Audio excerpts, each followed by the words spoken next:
Hi, guys, and welcome back to our transitioning to wide, going wide, whatever we're calling this series. If you see me in the same coat, just know I'm not like literally like this is my husband's jacket and it's Michigan and it's what is it? It's 36 degrees and I get cold easily, so no judgment, okay? Anyway, having said that, welcome back. We are going to talk about now is how to evaluate if your books are ready to go wide. Okay. So we're diving into that topic, right? And we need to, if we're thinking about making the jump from Kindle Unlimited to wide distribution, we want to make sure that we're setting ourselves up for success. It is a big transition, and we don't want to just throw spaghetti at a wall, right? By the end of the video, I'm hoping that you're going to have a checklist to help you decide if your books are ready to reach new audiences across multiple platforms. Let's dive in. Okay, first, let's define by what we mean by ready to go wide. And here I am with the finger quotes again. So it's one of those days. So it's not just about pulling your books out of KU and throwing it up on other platforms. Being ready means your book and your author platform are prepared to attract readers outside of Amazon. So this includes your book's quality, the cover, the editing, your marketing strategy, your ability to reach a global audience. It's about making sure you're positioned for long-term success in the wide market. Okay, so the first step is to evaluate the book itself. Here is what you should be looking for. Is your book professionally edited? And I know, Heather, you had it on Amazon, and this is no shade because when I first started publishing, like I thought my books were edited. I would pay for an editor, have beta readers, and guess what? They still found mistakes and that happens. I get it. Um, but is it edited, right? You have to understand that wide readers are willing to pay a little bit more money for a book. This means that our product has to be professional. So that is something that you really need to consider. This is what people talk about bank over rank because we can charge a little bit more, right? Whereas on Amazon and in KU specifically, people aren't necessarily going to be willing to do that. And I totally understand both perspectives. This is not like I'm here to judge them, right? But it's about setting yourself up for success. So part of that is your book professionally edited? There are going to be mistakes that fall through even the best grammar person ever, right? It's just going to happen. But if you just wrote one draft and you yourself haven't even read through it, that's probably not going to fly. So a poorly edited book is probably going to struggle to actually gain traction. So think about really investing in editing now, or at least going through it or having your beta readers or whatever go through it just to kind of catch anything that might have already slipped through the cracks. Number two, does your cover meet market expectations? So what's on Amazon doesn't necessarily apply to Apple markets, Kobo markets, Google Play markets. I'm not saying you have to really like stress out about, oh, your cover looks slightly different. You just understand that Amazon has very different expectations and I don't mean Amazon, the company, but readers in KU have very different expectations than readers on Apple. So, illustrated covers might be more prevalent on Apple versus Manchester on Amazon, things like that. So those little nuances are things to kind of keep in mind. Obviously, I wouldn't recommend necessarily you have to like recover everything. I didn't do that when I went wide, but it's just something to kind of understand, to keep in mind when you are planning to go wide, right? The third thing is your book well formatted. So wide readers, obviously, like all readers, right? They expect clean professional formatting. Use tools like Vellum, Atticus, but even Draft to Digital has a free formatter to ensure that your interior layout looks polished. Use that. And then finally, and I think that this would apply even to KU, but again, do you have a strong blurb and keywords? Certain platforms, like let's say Google Play, if you have a subtitle, they really like keywords in that subtitle on Google Play versus I think it's Kobo. Kobo does not want your series title in that subtitle, even if your series title has those same or have those same keywords, if that makes sense. Each kind of retailer has their, again, their little nuances to kind of think about. And so when you have that, like, for example, Amazon has enemies to lovers as a subgenre in the romance category now. Apple doesn't have that category. So think about your keywords and understand that what might be on Amazon isn't necessarily always going to be on Apple, and what's on Apple might not be on Google Play.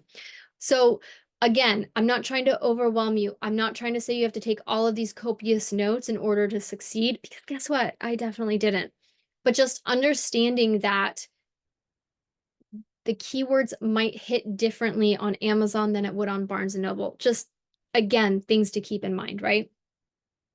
Okay. So if you have multiple books published, your backlist is your biggest asset when going wide. Do you have a series? Series tend to perform better wide because readers love to binge read. You can use the first book as potentially a reader magnet. You can discount it to 99 cents, or you can do perma-free. I like to do perma-free. A lot of my books are perma-free. This will bring in traffic because, especially as a new reader, you are removing that barrier wide, right? We're not talking about KU, but you're removing that barrier for them to take a chance on you. So what do you do if you have standalones? So again, series are going to outperform standalones, but single titles can still work well wide if you market them effectively, especially in popular genres like romances or thrillers. But I don't really talk too much about standalones on this channel because I am a big proponent of series. And if you like standalones, if you can tie them all together, even if they're in the same town, that's going to help you with your marketing. Why am I Italian right now? Okay, number 3. Are your books already earning consistently in KU? If your books are struggling in KU, it might be worth testing them wide. But if they're earning well, you need to prepare for the temporary dip in income when transitioning. So now we have to check your author platform. Your author platform plays a crucial role in going wide. Here are a couple of things that you can evaluate. Number 1, do you have an email list? And if you do not, stop this video, go get yourself an email list, okay? I will do multiple videos on this because I think that an email list is so important nowadays, but it's crucial. Your email list is your number 1 tool for wide success. If you don't have one, start building it before going wide so you can communicate directly with your readers and tell them where to find your books. Number 2, are you active on social media? This isn't essential, so just understand that. Social media can help you reach readers on multiple platforms. So Instagram, Facebook, I don't know what else to list here with at least the video recording. TikTok is probably going to get banned. So those are just things for building awareness and your wide availability. Number 3, do you have a website or a store? Having a central hub like an author website is crucial when you go wide. But I am not going to listen to my own advice because I do not have one. So again, this is something that isn't too essential, but I'm giving it to you because sometimes it's important and I'm not following advice that I know is important. So just understand that. This is helpful because readers can find links to all of your retailers in one place, making it easier for them to access the books. Okay, another thing to consider is your genre. Some genres are going to perform better wide compared to Amazon and vice versa.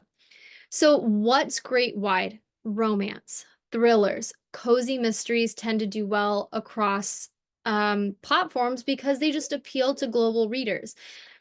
Challenging for wide is niche or experimental genres, or even a lot of subgenres within those bigger genres. Like cozy does so well in KU, but cozy also does well wide. So really, it just depends on where you want to house your books.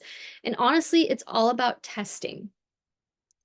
So research your genre on platforms like Kobo and Apple Books. If there is strong competition, it's a good indicator that your genre has an audience wide. Okay, and then finally, we need to talk about your shift in marketing strategies. Here are a few things to ask yourself about this. Are you ready to market beyond Amazon? So this includes learning new ad platforms like potentially BookBub. Again, not like that is not essential, but these are things where it's like you Facebook ads potentially. This could be paid newsletters. This could be just growing your newsletter list. This could be even writing quickly and releasing. The second thing, do you have a budget for promotions? Wide platforms offer unique promotional opportunities, but some require upfront investment. So, Kobo, you can promote your book via Kobo, right? Kobo has its own promotional opportunities, as does Barnes and Noble. I don't remember about Barnes and Noble because I haven't done one in so long, but Kobo you have to pay. And the fee is relatively nominal, but it's still money that you have to consider, and it's only going to Kobo readers. So that's just something to think about. And then finally, are you willing to learn? Okay, so if you're open to experimenting, if you're open to adjusting and testing and all of these things, you'll have a much better chance of succeeding than you will if you don't. So, are your books ready to go wide? By evaluating your book's quality, your backlist, your platform, and your marketing strategy, your genre, things like that, you are going to be able to make an informed decision. Remember, going wide is a marathon, not a sprint. And trust yourself. Even if you go with KU, that's only 90 days, and you can always ask them to release you early. If you prefer wide, you can set yourself, like, give yourself a time frame that feels good for you. Don't give it like, okay, if I'm not making 5 figures in 2 weeks and I'm done, give yourself a chance to grow wide, whether that's 3 months, whether that's 6 months with consistent marketing in whatever way you feel comfortable doing, and then reevaluate. Figure out what works best for you. If you found this video helpful, please don't forget to give it a thumbs up, subscribe, and hit that notification bell so you don't miss future videos in this series. And let me know in the comments, what's holding you back from going wide? Or if you're already wide, what's been your biggest challenge so far? Thank you so much for watching, and I'll see you in the next video.